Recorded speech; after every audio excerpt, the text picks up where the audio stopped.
La Direction générale de l'aviation civile est une administration d'État qui emploie 11 000 agents, dont 3 800 ingénieurs du contrôle de la navigation aérienne. Ces agents publics sont au service de notre sécurité.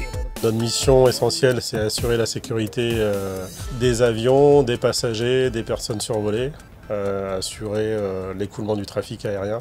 C'est un travail 7 jours sur 7, H24, week-end.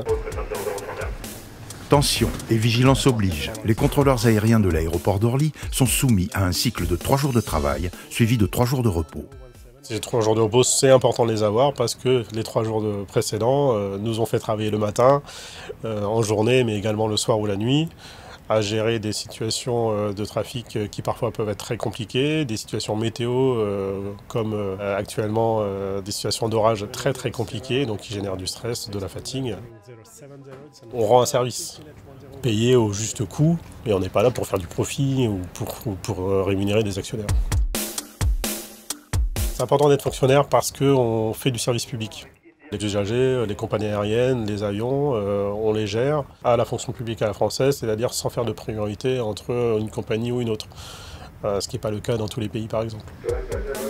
Une mission de sécurité, assurée également pour tous, dans une logique d'intérêt général et de qualité du service rendu. On a un devoir de neutralité qui s'applique en permanence. Là-dessus, il n'y a pas de priorité à donner. Une mission de sécurité que l'on amène à tout le monde, que ce soit les avions commerciaux, mais également l'aviation légère, même si à Orly, on en gère très très peu, mais également tous les petits avions qui, eux, ont besoin de nous pour assurer cette sécurité.